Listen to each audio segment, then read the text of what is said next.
If you have been following this series up to this point, first of all, thank you. I do appreciate it. Every single view, thumbs up, and comment definitely helps. I do appreciate it. Secondly, you will notice that the footage in this video is taking a little bit of a jump back in time. As you can currently see, the frame has the lower supports installed as well as the leveling casters that Vevor sent me. The footage that you're about to watch, some of that stuff is missing. What's up everyone and welcome to Lowered Expectations. Thanks for lowering your expectations and hanging out with me here. I do appreciate it. This is video 5 in a series of videos where I am converting my milling machine over to CNC. I plan on doing a good job with not only building this project, but with also documenting it and showing you guys what I think is relevant to the process. I've already made a video on building the frame, talking about the milling machine itself, installing casters on the frame, and in this video we are going to talk about the chip pan. As part of trying to make this machine both user-friendly and practical, I will be installing a chip pan as well as a full enclosure. These two things will work together to not only keep the chips in, but eventually when I add a flood coolant system, they will work together to make sure that, well, flood coolant doesn't end up all over my shop. If you don't know what either of these things are, don't worry, we will go over all of that stuff in a later video. If you have any questions or suggestions in regard to this project, I would love to hear your thoughts, so head on down to the comment section and let me know. While you're down there, hit that thumbs up button. I just returned from the sheet metal place where I picked up the chip tray and drawer for my CNC build. I'm really excited about it. It looks like they did a really good job. I'm not sure about the fitment yet because I haven't actually fit it on there.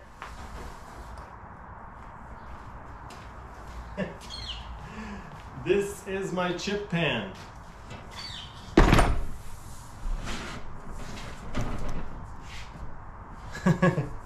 It's way more heavy duty than I expected.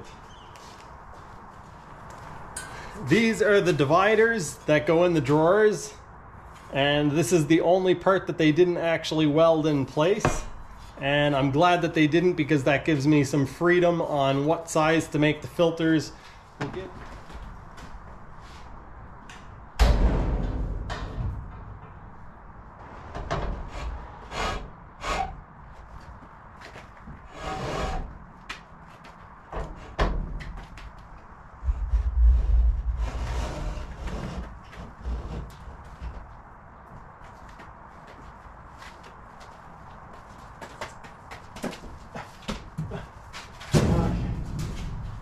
Okay, that's got some weight to it.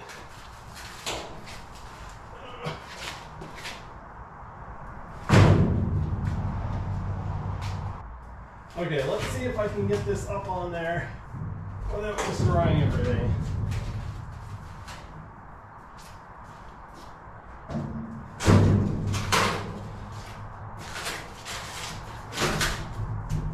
I should be able to manage this.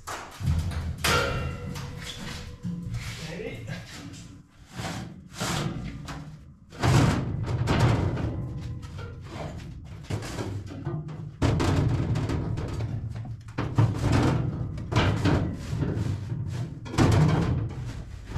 Okay.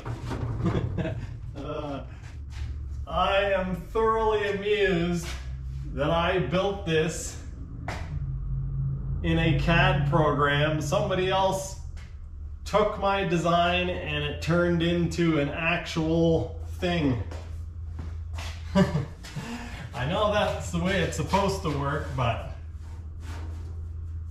this was the first time I've ever made something in CAD that it has come to life, so that's pretty exciting. Awesome. Awesome, awesome, awesome. I am so excited about this. Let's take a closer look. When I designed this, I had the idea that the parts would get cut up and folded up, and then I would do all of the welding. But because these guys are professionals and they do this stuff, metalworking is what they actually do for a living, they took it upon themselves to interpret my design. They knew what I wanted, they knew what my intentions were, and they basically went about making this in a smarter way than I came up with. So very good on them for that. So what I had in my design, as you guys will see, I'll pop it up on the screen here. I've got three separate pieces. I've got the center chip pan, and then I've got a left and a right, and then I've got rails that are made out of sheet metal.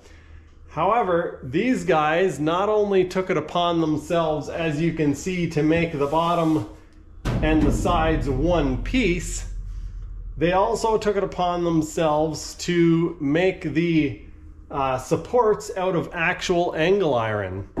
So the supports are made out of actual angle iron, which is a lot more sturdy. And I'm just noticing this now, to top everything off, to get a gold star, they folded the top edges over. So all of these edges, I did not do this in the design, but they folded all of these edges over.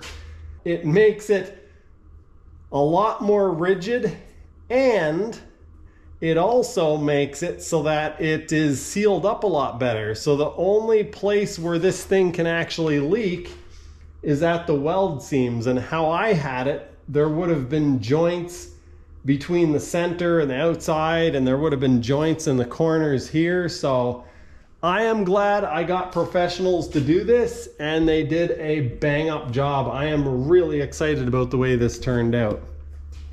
They likely did it in way less time than I ever could have, and it probably only cost me a few $100s to have them actually put it together after you consider the cost of materials. So definitely a worthwhile investment. This is the hole to allow the chips to come out of the chip pan and into the chip drawer, which will sit right here. And then I can have a series of filters and whatnot in this section before the coolant actually goes down into the reservoir. I had thought that I was going to buy a cabinet and put it underneath here, but after seeing how good of a job they did with this stuff and with that chip drawer, I think what I'm going to do is actually design some drawers in CAD like this, but without a drain in them, and actually just buy the sliders and turn this into a tool chest. The drawers don't have to be the full depth, so what I might actually do is have a set going this way and another set going this way. So I can have an 18-inch deep drawer or 20-inch deep drawer, and then I can still have a foot-wide drawer that goes in this way. The mill is going to be sitting at the back, and that is going to leave room for the chips to come across the front. Now, originally when I designed this, I had the hole back there, and I was planning on making a gap along the back side of the mill. The problem with doing that is then you're wasting space inside of the enclosure. Another issue with having a hole in the back is that when you pulled the drawer out, the chips could just fall down onto the floor. That wouldn't be good. So even though I look like an idiot, and most of the time I am, I did put some actual thought into this. What is going to happen as the coolant runs along here? In a perfect world, it would simply run down this piece and all of it would end up in the drawer. In real life, water and coolant have surface tension, and what that's going to cause is it to stick to the surface. So what's going to happen, it's going to get to here, but instead of just running down here, it's going to run underneath onto the bottom of the chip pan.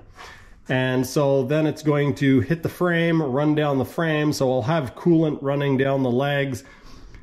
As soon as I turned the camera off, I came up with a pretty good solution for the hole in the chip pan and how to make sure that it doesn't leak coolant or seep coolant all over the bottom side of the chip pan and therefore all over my floor and stand. And it's pretty simple. I don't know how well I'm going to be able to explain it, but basically all I need to do is cut out a couple of triangles of sheet metal, this same stuff, that go from here down to this edge and then up to here and along here.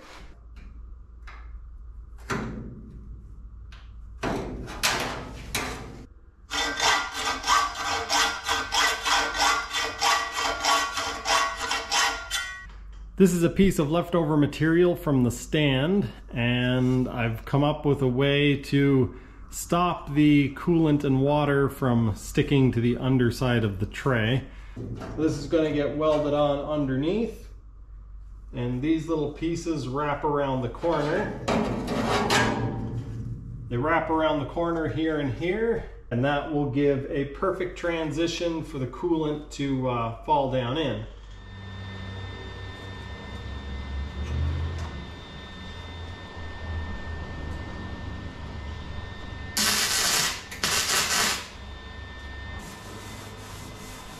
Weld speckle everywhere. I've been working on it for about 45 seconds and I've already made more of a mess of it than those guys did the whole time welding on it.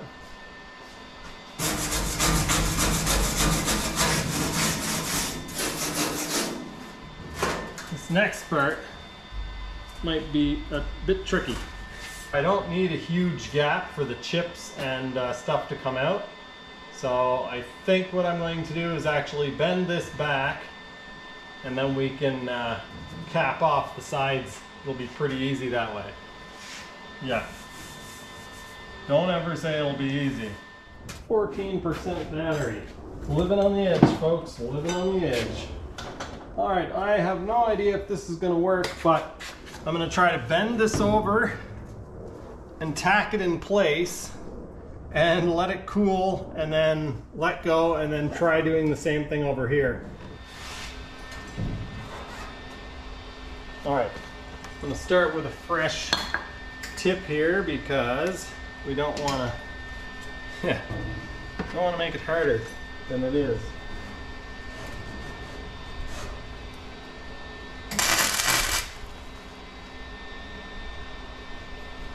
I think that worked.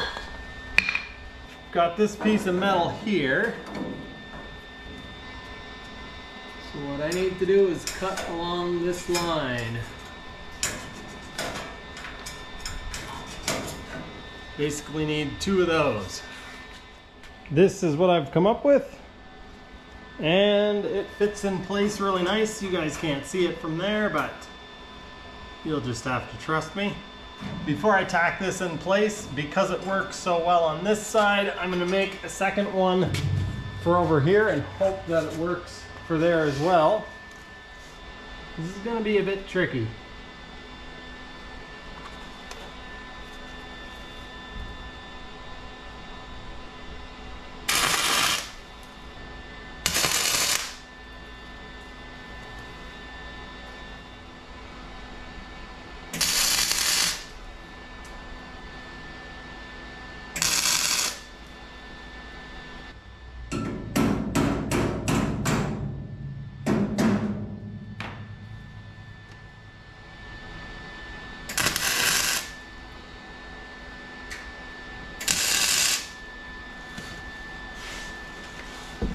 Alright, much better.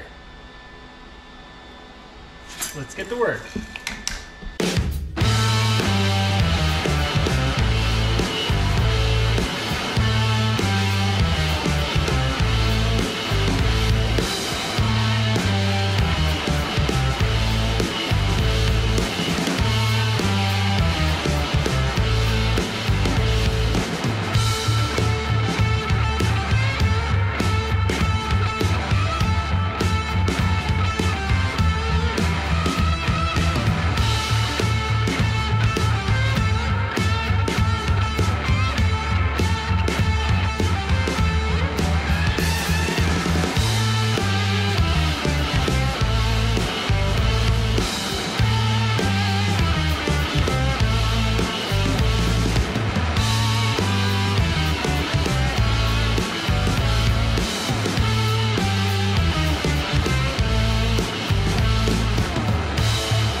to cut a big piece out of here just so all the chips and stuff can fall through. So I'll probably just do like an arc from here.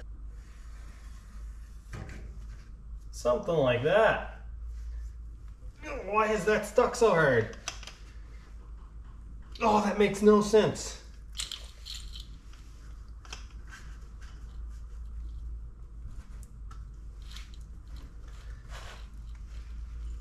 Oh my goodness, what the absolute heck? Oh. Oh. I have no idea why that got so bad.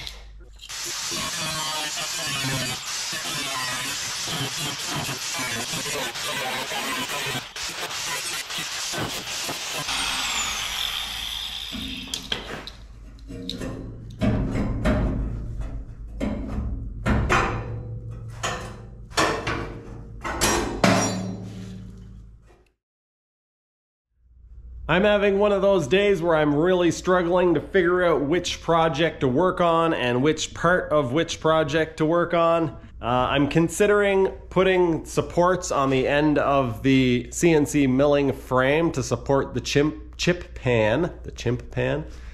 I'm going to put 3 on each side, so 3 on the left and 3 on the right. And they will be there to stop the pan from rocking back and forth because it's angled up so that everything drains to the, I was going to say center, but drain off to the left-hand side. The problem with putting those little support feet on is that it's going to make it a little bit trickier to get the chip pan on and off. And I'm going to have to take the chip pan on and off several times in order to figure out the mounting hole locations for the mill. So the mill has 4 mounting holes on the bottom of it. You can only see one of them there. Problem with moving on to the holes is that I would like to actually get the base of the mill sitting in place so that I can get a better idea of where everything needs to be situated. But before I do that, I want to actually take the mill apart because this thing weighs, I think, the better part of 500 pounds. And I don't want to have to lift it on and off many times. So it's going to actually come apart and be placed onto there in pieces. Before I take it apart, I'm waiting for my ball screws I haven't gotten yet. So you guys can see how I'm running around in my head. It might just sound like I'm making excuses not to do things, but there you have it, folks. The chip pan is completed other than paint. To say that I am happy about it is a gross understatement. I did use some of the leftover metal from the frame and cut out some supports. As you guys can see, the chip pan is angled up on either side. And so, of course, it will just rock back and forth. And we don't want that. So I've actually got 6 of these and 6 of these little kickstands. I'm going to put them together and they are going to be welded onto the frame. There's going to be 3 on each side, so 6 in total. And then I'm going to put a rubber pad on the face of this to cut down on noise a little bit and just so that we don't get it chafing through in 100 years or something. I'm happy about this. As you guys can see, the exit now has 3 sides on it, meaning that the coolant and chips have no choice but to go out through this hole. The seams are also fully welded, so that means we're not going to get coolant leaking onto the backside of the chip pan, which is a great thing. This hole is plenty big, not only for the chips to go through, but all of my tools and small parts and ratchets and the handle off of my vise will be able to fall right through there. Fortunately, everything that goes through there will go into my chip drawer. The chip drawer, of course, is not yet installed. It is just sitting here for demonstration. Eventually, I will put some sliders on it and there will be a video on that. But for now, I'm just using it to demonstrate to you guys how this system is supposed to work. So, chips and coolant will gather in the chip pan and make their way out through the exit. There will be a full enclosure eventually built on top of this so that flying chips and flying coolant all have to make their way down through here instead of flying out through the side. So anything that goes through here will end up in this drawer. This drawer will have dividers in it. The first section will be underneath that drain. Once this is slid in, anything that falls in, all of the chips, my ratchet, the handle off my vise, small parts and pieces, my cat probably, will end up in this section. And this section will have a very coarse filter that isn't designed to stop, well, anything very small. And then there will be a second section that actually has a much more fine filter. And there is a separate divider for that. So there will be a much more fine filter. And then at the back of the drawer, as hopefully you guys can see there on camera, there is actually going to be a drain that goes down into the sump where the pump will be, as well as the majority of the coolant. I hope some of that made sense, and I hope you enjoyed the video. If you did, please remember to leave a thumbs up, and I would love to hear your thoughts, so get involved in the comment section below. I believe the next part of this project is going to be upgrading the wiring on my garage, as well as running some pneumatic airline. I need to upgrade the wiring on my garage because the mill runs on 240 and I currently don't have 240 available. I need to upgrade or run some airline because at bare minimum I'm going to want a blowgun to blow stuff off. And I might want to run mist coolant, pneumatic chip evacuation, or who knows, maybe someday even a pneumatic tool changer. A big thanks to everyone who supports me here on Lowered Expectations, whether that's just watching my videos regularly, leaving thumbs up on the videos, and getting involved in the comment section. All that stuff helps with the algorithm, so I really do appreciate it. Also, a huge thanks to everyone who supports me on Patreon. I do appreciate you guys as well. If you guys are interested, there is a link in the description below, as well as a link to my Teespring and my second YouTube channel. That is going to do it for this one. Thank you so much for watching. I will see you next time.